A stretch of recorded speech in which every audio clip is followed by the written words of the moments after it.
साल 1833 जब कबीला बनी आज के लोग आज जहां दुबई है यहाँ आकर रहना शुरू हो गए, उस वक्त ये जगह मुकम्मल रेगिस्तान थी और ये अबू धाबी के कंट्रोल में था। दुबई इस वक्त मच्छरों का एक गांव कहलाता था। 1894 में कुछ ताजिर दुबई में बसना शुरू हो गए, क्योंकि यहाँ ताजिरों पर टैक्स बहुत कम था। मगर दुबई में अभी भी मछलियाँ पकड़ने के अलावा कोई खास काम नहीं होता था। 1912 में दुबई की हुक्मरानी शेख सईद बिन मखदूम के पास आ गई और उन्हीं को दुबई का फाउंडर भी समझा जाता है। उस वक्त दुबई में पर्ल इंडस्ट्री यानी मोती ढूंढने का काम उरूज पर था। दुबई की इकोनॉमी उस काम से आगे बढ़ रही थी, लेकिन दुबई अभी भी एक गांव ही कहलाता था। ये 1958 की बात है, जब दुबई के हुक्मरान शेख राशिद बिन सईद अल मखदूम बन गए।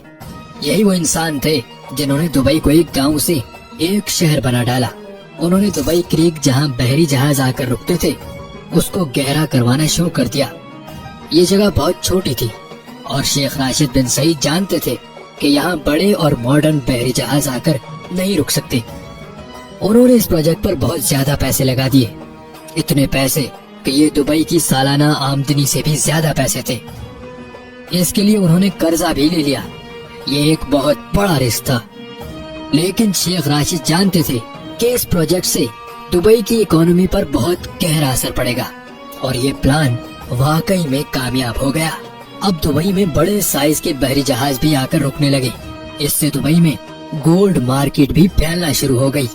शेख राशिद अक्सर यूरोप और इंग्लैंड जाते रहते थे और ये वहाँ पर बनाए गए इंफ्रास्ट्रक्चर से बहुत मुतासिर थे, खास तौर पर लंदन से।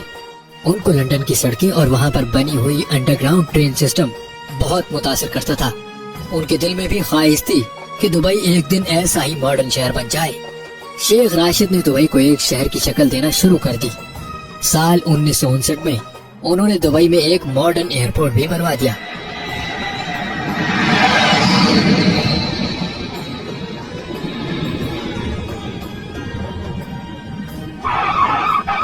वो दुबई में बिजली की लाइंस, टेलीफोन सर्विसेज और पोर्ट्स वगैरह बनवा रहे थे। लोग समझते थे कि शेख राशिद पैसे जाया कर रहे हैं और दुबई कभी भी एक मॉडर्न और इंटरनेशनल शहर नहीं बन सकेगा। मगर 1966 में दुबई की किस्मत बदल गई। ये वो साल था जब दुबई में ऑयल डिस्कवर हुआ, लेकिन यहाँ तेल के ज़खायर इतने नहीं थे। शेख राशिद ने बहुत ही अक्लमंदी से इस बात को समझा कि दुबई सिर्फ ऑयल पर डिपेंडेंट नहीं रह सकता। उन्होंने उस वक्त कहा था, मेरे पास एक अच्छी खबर है और एक बुरी खबर। अच्छी खबर तो ये है कि दुबई में ऑयल डिस्कवर हो गया है और बुरी खबर ये है कि ये तेल बहुत थोड़ा है। इसीलिए उन्होंने ये तेल का इस्तेमाल करके दुबई में दूसरे प्रोजेक्ट्स बनाना शुरू कर दिए।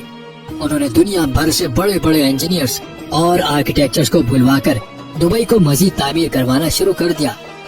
जैसा कि 1979 में दुबई में एक ऊंची बिल्डिंग बनाई गई। ऐसे कई प्रोजेक्ट्स दुबई में शुरू हो रहे थे। 1981 में शेख राशिद इस दुनिया से चले गए। अब जो दुबई के अमीर हैं, शेख मोहम्मद बिन राशिद बिन अल मखदूम, ये उन्हीं के बेटे हैं। आज जो दुबई हम देखते हैं उसको बनाने में शेख राशिद का ही दिमाग है। उन्होंने दुबई में ऊंची ऊंची बिल्डिंग्स बनाना शुरू कर दी। फिर इस काम में भी एक मसला था। मसला ये था कि कच्ची मिट्टी पर इतनी बड़ी बिल्डिंग्स कैसे खड़ी की जाएं। मगर शेख मोहम्मद बिन राशिद ने उसका हल भी ढूंढ निकाला।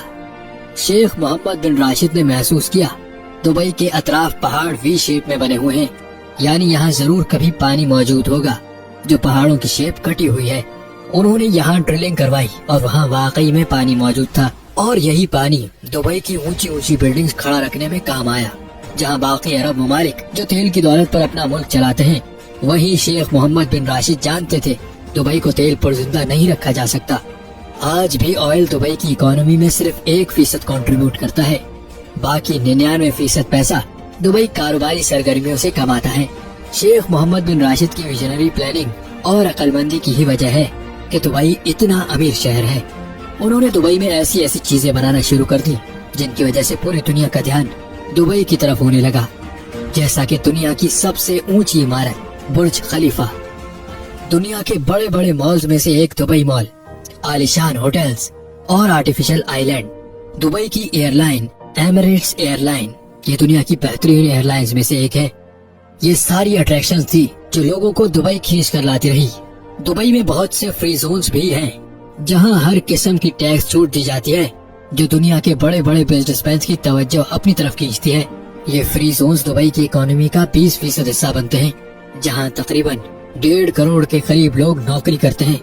दुबई में आज 80% के करीब वो लोग हैं जो बाकी कंट्री से दुबई में आकर सेटल्ड हैं।